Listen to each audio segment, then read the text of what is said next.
కేటీఆర్ కు కౌంటర్ ఇచ్చారు TPCC working president Jaggareddy.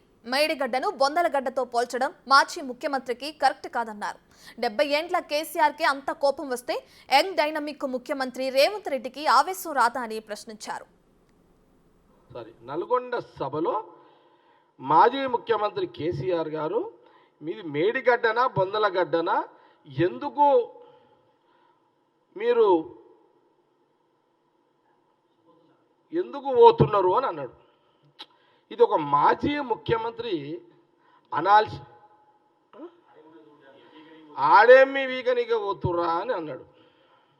ఇది ఒక మాజీ ముఖ్యమంత్రి కేసీఆర్ గారు 9 ఏళ్ళు ఒక ముఖ్యమంత్రిగా మీరు పనిచేసి ఆడేం వీకనికి పోతుర్రా అంటే మరి మా రేవంత్ రెడ్డి గారు సీఎం కానీ లేకపోతే కోపం రాదా? మా ఉత్తమ్ కుమార్ రెడ్డి కోపం రాదా? అరే నువ్వు అన్నట్టే పీకనీకే పోతున్నామే అనుకో. పీకనీకే పోతున్నాడు. ఏం పీకనీకే పోతున్నాము? నువ్వు ఏం పీకనీకే పోతున్నావు అన్నదో మాకు అర్థం కాలే. జనాలు ఏం అర్థం చేసుకురో మాకు తెలియదు. నీ కార్యకర్తలు ఎందుకు సప్పట్లు కొట్టిరో మాకు తెలియదు. ఎందుకు మేము ఎందుకు పోయినామంటే నీ అవినీతిని పీకనీకి పోయినాము. 70 ఏండ్ల పెద్ద మనిషివే నీకు అంత రోషం ఉంటే, కోపం వస్తే వయసులో ఉన్నా మరి రేవంత్ రెడ్డికి ఎంత రావాలి, లేకపోతే బట్టికి ఎంత రావాలి? ఉత్తమ్ మళ్ళా మా పొన్నం ప్రభాకర్ జీవన్ రెడ్డి గారు 70 ఏళ్ళైనా ఆయన గట్టోడే. బ్యారేజ్ అది బ్యారేజా బొందలగడ్డనా? మీ నాయన కేసీఆర్ అన్న మాటలకు ముందు మీరు దీని మీద క్లారిఫై చెయ్యాలి.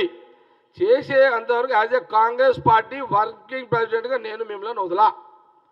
ఇదే కేసీఆర్ గారితో ఏ మేడిగడ్డ బ్యారేజ్ బొందలగడ్డ అన్నాడో అది బొందలగడ్డ కాదు, అది ప్రజల గడ్డ అని నువ్వు చెప్పేంత వరకు కాంగ్రెస్ పార్టీ ఈ డిమాండ్ని వదిలిపెట్టదు. నేను ప్రతి ప్రెస్ మీట్లో అడుగుతుంటాయి ఇదిగా. ఆయన బహుశా ఇసంటోళ్ళు ఇలాంటి మూర్ఖులు బహుశా రావచ్చు అనే ఉద్దేశంతో తల్లి గౌరవాన్ని, సవతి తల్లి గౌరవాన్ని, తండ్రి యొక్క మాటల విలువిచ్చే ఒక కొడుకుగా ఒక మెసేజ్ మనకి ఇచ్చిండు, భావి తరాల ప్రజలకు ఇచ్చిండు శ్రీరామచంద్ర భగవానుడు. దీని ఒకదాని గురించి జవాబు చెప్పు బండి సంజయ్. బేషరతుగా పొన్నం ప్రభాకర్కి నువ్వు క్షమాపణ చెప్పాలి. ఏదన్నా రాజకీయ సందర్భంలో మా పొన్నం ప్రభాకర్ నిన్న ఒక మాట అన్నా కూడా నువ్వు రాజకీయంగా విమర్శించు పొన్నం ప్రభాకర్ని. కానీ నువ్వు పొన్నం ప్రభాకర్ని తల్లి అనే మాట తీసుకొని నీ యొక్క మాటల్లో అట్లా రావడము, నువ్వు ఆ మాట నోరు జారినందుకు నీ నాలిక నువ్వే కరుసుకో. పొన్నం ప్రభాకర్ తల్లి పేరు తీసుకొని నువ్వు మాట్లాడినందుకు నీ నాలిక నువ్వే కరుసుకో.